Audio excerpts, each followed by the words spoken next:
नमस्कार, आप देख रहे हैं नेटिक न्यूज और मैं हूं आपके साथ Padma Shri Shubham. Confederation of all India traders यानी कि कैट ने एक दिवसीय भारत बंद का आज आह्वान किया है।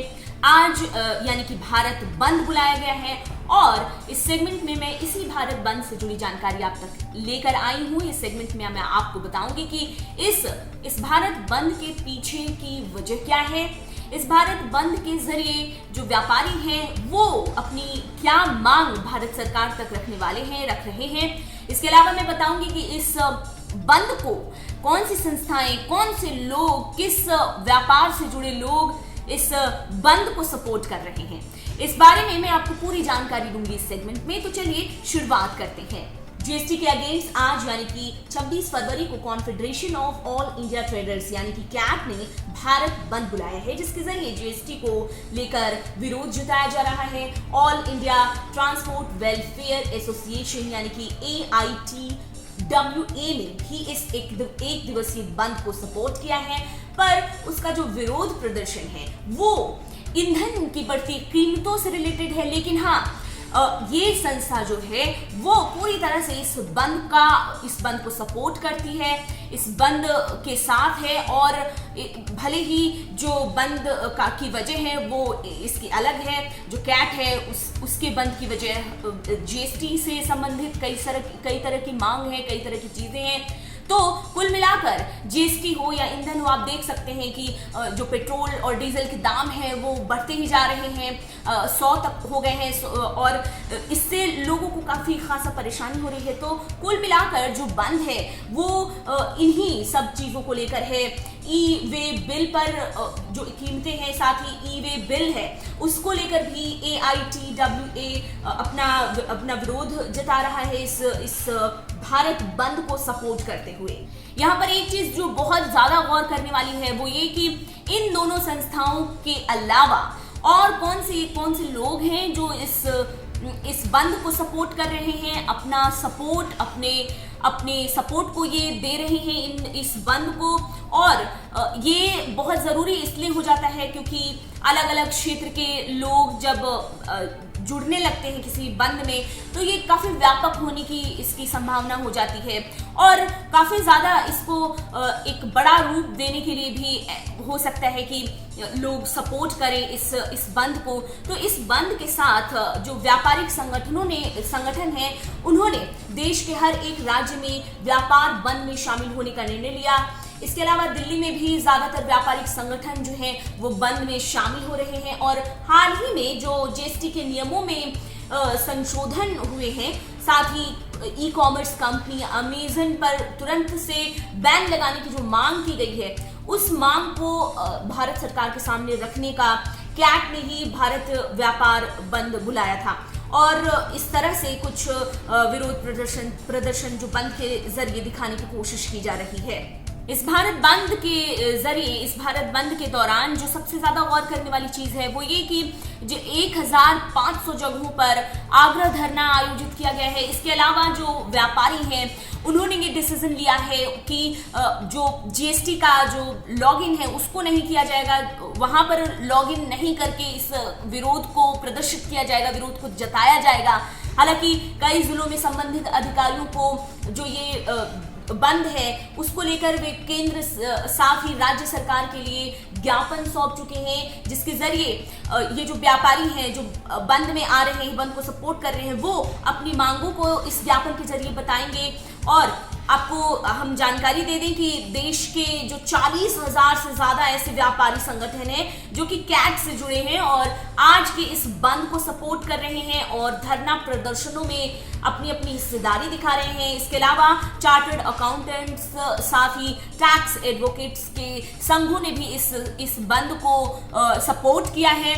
तो ये दोनों चीजें भी खासा प्रभावित होने की संभावनाएं हैं। ऐसा हो सकता है कि इनसे जुड़े जो भी काम हैं, एडवोकेट्स और जो चार्टर्ड अकाउंटेंट्स हैं, इनसे जुड़े जो काम हैं वो बाधित होने की संभावनाएं हैं। खैर, इस बंद को लेकर और भी कई चीजें हैं जिनको जानना चाहिए, जैसे कि कैट के जो महासचिव हैं प्रवीण खंडेलवाल, वो इस बंद को लेकर क्या कहते हैं, इस बंद को लेकर किस तरह की अपनी स्ट्रैटेजी के बारे में क्या बात करते हैं, वो जानना बहुत जरूरी हो जाता है। कैट के जो महासचिव हैं प्रवीण खंडेलवाल, उनका ये सीधे तौर पर कहना है कि जीएसटी में 950 से ज्यादा संशोधन पिछले 4 साल में हुए हैं और जीएसटी पोर्टल से जुड़ी जो तकनीकी परेशानी है वो झेलना पड़ रहा है।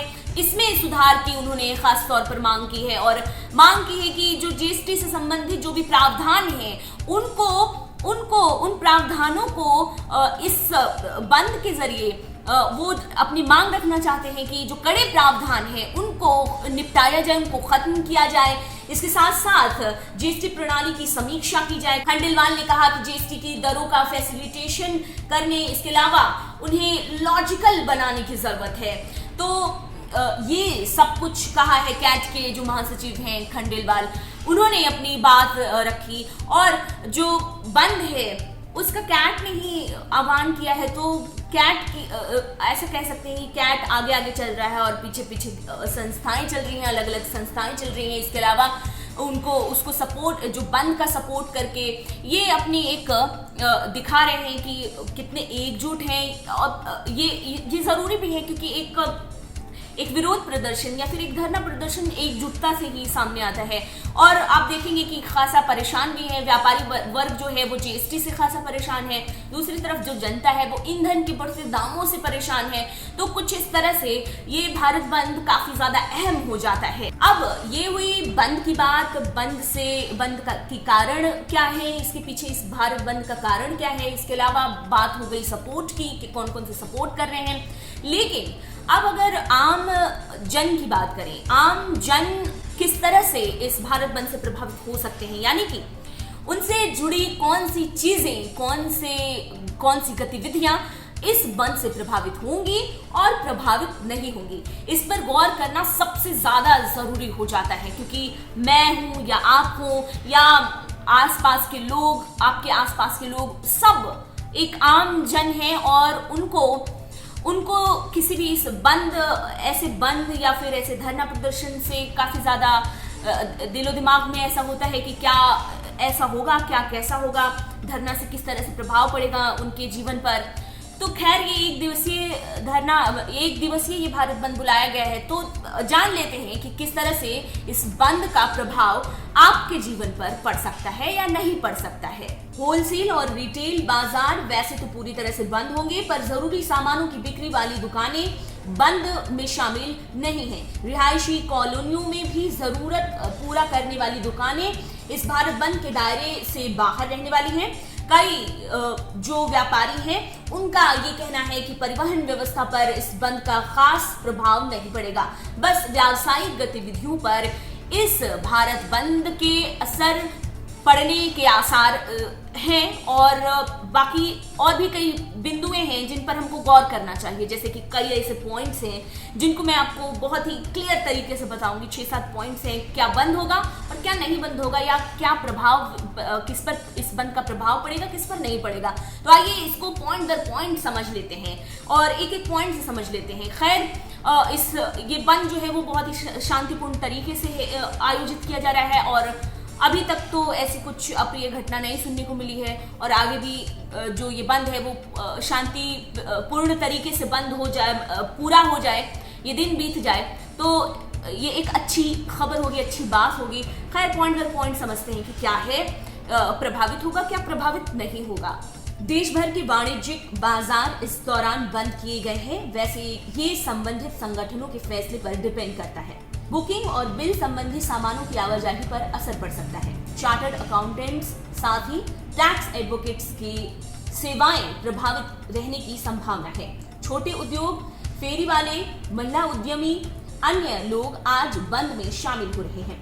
कोई भी व्यापारी जीएसटी पोर्टल पर लॉग इन नहीं करेगा जिससे कि अपना विरोध दर्ज कराया जा सके। भारत बंद से मेडिकल दुकानें, दूध, जरूरी सेवाएं, सब्जी की दुकानें इस बंद के असर से बाहर हैं। बैंक सेवाएं भी इस बंद के प्रभाव से बाहर ही रहेंगे। इस बंद का क्या असर पड़ेगा, अभी पूरा दिन बाकी है, पूरी रात बाकी है, ये देखने के लिए कि इस बंद का क्या लोगों पर असर पड़ता है, दूसरी तरफ इस बंद का भारत सरकार पर कितना असर पड़ता है, क्या वो व्यापारियों इस बंद के बाद क्या वो व्यापारियों की जो मांग है उस पर गौर करेगी सरकार, क्या वो जीएसटी को और सरल कर पाएगी, क्या जो प्रावधान है जिनको व्यापारी कड़े प्रावधान मानते हैं क्या उस पर गौर किया जाएगा, ये देखने वाली आने वाले समय में देखने वाली बात होगी।